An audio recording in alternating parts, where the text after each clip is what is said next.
Students sonometer को discuss करेंगे। ये एक्चुअली एक प्रैक्टिकल डिवाइस है, अक्सर हम लैब्स में यूज़ करते हैं। किस लिए यूज़ करते हैं? ये हम जो स्टेशनरी वेव्स टेस्टिंग में प्रोड्यूस होती हैं उनको वेरीफाई करने के लिए, उनके डिफरेंट जो फिनोमेना, डिफरेंट जो हम एस्पेक्ट्स देखते हैं उनको वेरीफाई करने के लिए स्टडी करते हैं, यूज़ करते हैं, उनको स्टडी करने के लिए हम यूज़ करते हैं। ठीक है, तो यानी कि इसको हम कह सकते हैं कि ये एप्लीकेशन है, एक एप्लीकेशन ऑफ टेस्टिंग एप्लीकेशन। और टेस्टिंग में हम जानते हैं कि स्टेशनरी वेव प्रोड्यूस होती हैं ऑफ टेस्ट। और इसमें जैसे कि हमने बात की है कि स्टिंग की एप्लीकेशन है, तो इसमें भी एक स्टिंग होती है, स्ट्रेच्ड स्टिंग होती है, और उसकी स्ट्रेचनेस को यानी कि उसमें जो टेंशन प्रोड्यूस होती है, यहाँ पे ज़रा स्पेलिंग मिस्टेक है, इसे हम करेक्ट कर लेते हैं। तो जो स्टेचनेस प्रोड्यूस हो रही होती है वो हम कंट्रोल कर सकते हैं। कैसे कंट्रोल कर सकते हैं? हम उसमें जो है वो टेंशन की बेस पर जो है कंट्रोल कर सकते हैं। ठीक है, ज़्यादा टेंशन करेंगे, टेंशन अगर बढ़ जाएगी उसमें स्ट्रेचनेस बढ़ जाएगी, और टेंशन कम करेंगे तो जो है वो स्ट्रेचनेस कम हो जाएगी। तो इस तरह से अब टेंशन कैसे जो है वो यहाँ पे चेंज कर सकते हैं, तो ये भी हम इसमें देखेंगे कि सोनोमीटर में हम जो है वो इसमें स्ट्रिंग में टेंशन जो है वो कैसे मैनेज करते हैं। और फिर हम अगर इसकी लेंथ की बात करें तो लेंथ इसकी फिक्स होती है। ठीक है, यहाँ पे हम सोनोमीटर को रिप्रेजेंट कर लेते हैं। ये आप देख रहे हैं सोनोमीटर, ये एक बॉक्स होता है, वुडन बॉक्स आपको नज़र आ रहा है। इस वुडन बॉक्स के ऊपर जो है वो यहाँ पे ये आपको वायर नज़र तो नहीं आ रही, लेकिन एक्चुअली यहाँ पे एक वायर लगी होती है। ठीक है, यहाँ पे एक वायर लगी होती है, इस एंड पे वो टाइटली वाउंड होती है, और यही वायर जो है इन इन दो ब्रिजेस के, यानी कि एक ये और एक ये इन ब्रिजेस के थ्रू गुजरती हुई यहाँ पे ये पैक जो बना हुआ है, जिसके ऊपर पुली लगी हुई है, इस पुली के से होती हुई नीचे जो है एक पैन होता है, यानी कि एक वज़न रखने के लिए, वेट रखने के लिए जो हम यूज़ करते हैं पैन, वो लगा होता है, उसके साथ अटैच होती है ये वायर। ठीक है, तो अब उसमें उसमें अगर हम वेट चेंज करें तो वेट चेंज करने की वजह से इस पे फोर्स जो है वो चेंज होगी, स्ट्रिंग पे फोर्स चेंज होगी, फोर्स चेंज होगी तो टेंशन इसमें जो है वो चेंज होगी। ठीक है, हम इसकी जो है वो डायग्राम की मदद से इसको समझने की कोशिश करते हैं। यहाँ पे ये हमने एक्चुअली जो है सोनोमीटर रिप्रेजेंट किया हुआ है, जो कि हम लैब्स में यूज़ करते हैं। और ये तकरीबन इसकी लेंथ जो है वो 1 मीटर होती है।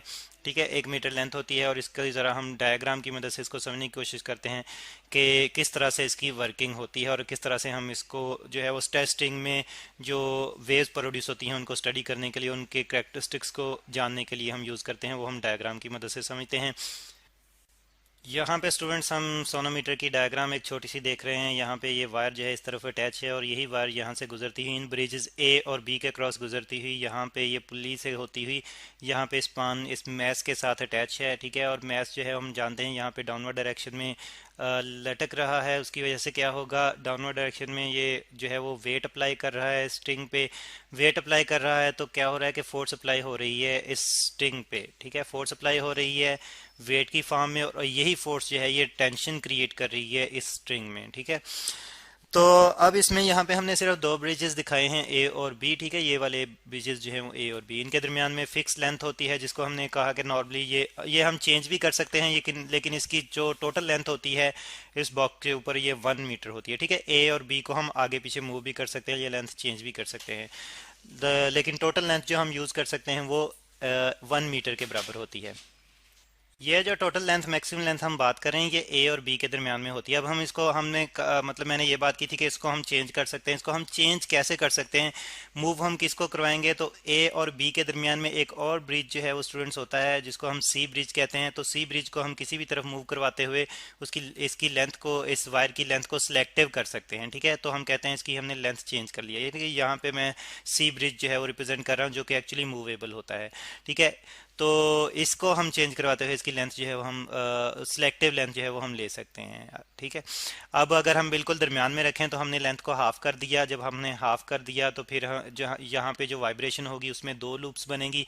अगर हम सी नहीं रख रहे अगर हम सी नहीं रख रहे तो ए और बी के दरमियान में एक ही लूप बनेगी। हम जानते हैं कि जब एक लूप बनेगी तो एक ही जो है वो वेव जनरेट होगी और एक ही फ्रीक्वेंसी होगी। ठीक है, जिसको हम फंडामेंटल फ्रीक्वेंसी बोलते हैं। तो F1 जनरेट होगी, और फिर अगर हम दरमियान में सी और बिल्कुल मिड पे रख दें, इस सी को, इस ब्रिज को बिल्कुल मिड पे रख दें, तो क्या होगा, दो लूप्स जनरेट होंगी। ठीक है, 2 लूप्स जनरेट होंगी, तो फिर फ्रीक्वेंसी डबल हो जाएगी, यही फंडामेंटल फ्रीक्वेंसी जो है ये डबल हो जाएगी। अब दो फ्रीक्वेंसी जो F2 जो जनरेट होगी वो 2F1 के बराबर होगी, यानी कि अब जो फ्रीक्वेंसी जनरेट होगी वो 2F1 के बराबर होगी, फ्रीक्वेंसी बढ़ गई।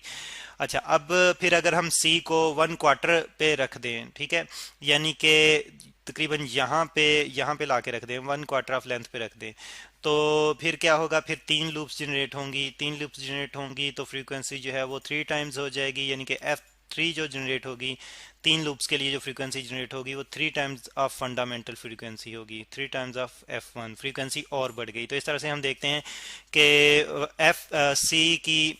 सी को मूव कराने से, लेंथ सेलेक्टिव करने से वायर की हम मुसलसल जो है वो फ्रीक्वेंसीज जो है वो बढ़ा सकते हैं या कम कर सकते हैं। अगर हम जो है मिडल की तरफ आते जाएं तो फ्रीक्वेंसीज कम होती जाएंगी, अगर हम जो है वो यही जो है वो ब्रिजेस की तरफ मूव करते जाएं तो सी को मूव करवाते जाएं ब्रिजेस की तरफ, यानी कि ए और बी की जो हम बात करें दूसरे ब्रिजेस जो हैं, तो उसके मुताबिक फिर यही फ्रीक्वेंसी बढ़ती जाएगी।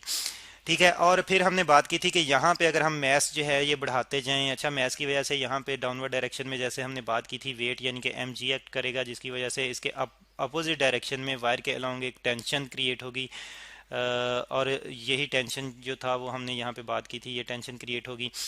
तो अब ये इस टेंशन का क्या रोल होगा, इस टेंशन की मदद से हम जो है वो मेजर कर सकते हैं स्पीड, इस टेस्ट स्ट्रिंग में जो वेव जनरेट हो रही हैं उनकी स्पीड मेजर कर सकते हैं। जो प्रोग्रेसिव वेव हम जानते हैं कि यहाँ पे टेस्ट स्ट्रिंग में एक रिफ्लेक्टिंग वेव होगी, यानी कि जब हम इसको प्लग करेंगे, इस वायर को हम खींचेंगे ऊपर की तरफ और फिर छोड़ देंगे तो इसमें एक वेव जो है वो ट्रेवल करेगी, प्रोग्रेसिव वेव। लेकिन यहाँ पे ब्रिजेस ए और बी के क्रॉस यही वेव जो है इस बाउंड्री पे टकराएगी तो रिफ्लेक्ट होगी, तो रिफ्लेक्टिंग वेव और इंसिडेंट वेव आपस में मिलकर स्टेशनरी वेव्स जनरेट करेंगी। ये बात हम पहले भी डिस्कस कर चुके हैं टेस्टिंग के केस में। तो यहाँ पे भी वही सारा जो है वो प्रोसेस हो रहा है, लेकिन एक प्रैक्टिकल डिवाइस है प्रॉपरली हमने अरेंज की हुई, उसके उस पर हो रहा है यही। तो बहरहाल स्पीड की हम बात करें कि हम टेंशन की मदद से स्पीड कैलकुलेट करेंगे, कैसे कैलकुलेट करेंगे, तो ये हम एक्चुअली डिस्कस कर भी चुके हैं यहाँ पे। बहरहाल अगर हम देखना चाहें स्पीड को, तो स्पीड जो है v is equal to square root of, यहाँ पे आ जाएगी square root of tension, square root को ज़रा प्रॉपरली लिख लें, स्केयर रूट ऑफ टेंशन और divided by mass per unit length. ठीक है, मैस पर यूनिट लेंथ, इसको चलें यहाँ पे हम लिख लेते हैं m/l। ठीक है, l जो कि लेंथ है इस टेस्टिंग की जो सोनोमीटर पे लगी हुई है। तो इस m/l को हम u से रिप्रेजेंट कर देते हैं यहाँ पे, तो फिर हमारे पास यही स्पीड के लिए फार्मूला आ जाएगा, v is equal to square root of t/u।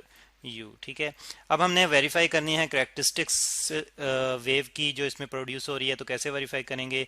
तो देखें, हमने ऊपर फ्रीक्वेंसी के लिए तो जो है वो कुछ इक्वेशंस बना ली हैं फंडामेंटल फ्रीक्वेंसी के मुताबिक, लेकिन अगर हम यही इक्वेशंस जो हैं वो लेंथ के मुताबिक डिफाइन करना चाहें या स्पीड के मुताबिक डिफाइन करना चाहें, तो उसके लिए भी हमने फार्मूला पढ़े थे कि वो हमारे पास होता है फिर एफ फ्रीक्वेंसी जो है अगर स्पीड से रिलेट करना चाहें तो हम जानते हैं कि v is equal to f lambda होता है, v is equal to f lambda. यहाँ से फ्रीक्वेंसी अगर कैलकुलेट करना चाहें तो f इज इक्वल टू v/लेमडा, और लेमडा जो है लेंथ पे डिपेंडेंट है और नंबर ऑफ लूप्स पे डिपेंडेंट है। तो यहाँ पे फिर हम देखते हैं कि ये हमारे पास आ जाता है, एक्चुअली अगर एक लूप है तो तब यही फार्मूला यूज़ होगा, लेकिन अगर दो लूप्स हैं तो nv/लेमडा आ जाता है। और लेमडा हमने बात की थी कि ये लेंथ पे भी डिपेंडेंट है, तो यानी कि कितनी लेंथ होगी तो कितनी वेवलेंथ जनरेट होंगी, तो ये फिर हमारे पास आ जाता है लेमडा n/2l। ठीक है, और v को अभी हमने यहाँ पे नहीं लिखा, तो लेमडा जो है ये लेंथ पे डिपेंडेंट है। ठीक है, ये हमने यहाँ पे जो एक्चुअली लेमडा की जगह 2l रिप्रेजेंट किया हुआ है, लेंथ को रिप्रेजेंट किया हुआ है, तो v को नहीं लिखा। तो v के लिए अगर हम इक्वेशन यहाँ पे लिखें तो ये वाली v के लिए इक्वेशन लिखेंगे, यानी कि v की टर्म जो है वो हम लिखेंगे इस फॉर्म में, इक्वेशन नहीं टर्म, तो स्क्वायर रूट ऑफ t/u। ठीक है, तो अब हमारे पास फ्रीक्वेंसी इस फॉर्म में आ गई, जिसमें हम देख रहे हैं कि लेंथ पे भी डिपेंडेंट है फ्रीक्वेंसी और इसके साथ साथ टेंशन पे भी डिपेंडेंट है फ्रीक्वेंसी। लेंथ भी हम चेंज कर सकते हैं और टेंशन भी हम चेंज कर सकते हैं वेट को चेंज करते हुए। तो फिर इससे हमें जो है वो ये जो है वो चीज़ें नज़र आती हैं, यानी कि ये हमें जो है वो रिजल्ट मिलते हैं कि एक तो फ्रीक्वेंसी जो है इस इक्वेशन के मुताबिक इन्वर्सली प्रोपोर्शनल है लेंथ के। ठीक है। लेंथ जितनी हम कम सेलेक्ट करेंगे फ्रीक्वेंसी उतनी बढ़ती जाएगी, ये हम पहले भी डिस्कस कर चुके हैं। तो और दूसरा यहाँ पे हम देख रहे हैं कि फ्रीक्वेंसी, जो दूसरी चीज़ यहाँ पे हमें रिजल्ट मिल रहा है वो ये है कि फ्रीक्वेंसी जो है ये डायरेक्टली प्रोपोर्शनल है स्क्वायर रूट ऑफ टेंशन के, ठीक है। यानी कि टेंशन अगर ज़्यादा करेंगे तो फ्रीक्वेंसी भी यहाँ पे ज़्यादा होगी, लेकिन स्क्वायर रूट के पॉइंट ऑफ व्यू से यहाँ पे वेरिएशन आएगी, ठीक है। यहाँ पे जो है वो हमें रिलेशन स्क्वायर रूट के पॉइंट ऑफ व्यू से मिल रहा है। और दूसरा, अगर हम मैस पर यूनिट लेंथ की बात करें, अगर ज़्यादा हैवी वायर यूज़ करें तो उसके लिहाज से हम देखते हैं कि मैस पर यूनिट के लेंथ के लिहाज से हमें नज़र आ रहा है कि फ्रीक्वेंसी जो है इन्वर्सली प्रोपोर्शनल है square root of mass per unit length के, ठीक है। तो मैस पर यूनिट लेंथ अगर ज़्यादा हो तो फ्रीक्वेंसी ज़्यादा होगी, सॉरी कम होगी, लेकिन स्क्वायर रूट के पॉइंट ऑफ व्यू से कम होगी, ठीक है। तो ये हमें फिर यहाँ पे रिलेशंस नज़र आते हैं, रिजल्ट मिलते हैं, और सोनोमीटर यूज़ करते हुए ये हम सारे प्रैक्टिकली रिजल्ट जो हैं वो स्टडी करते हैं।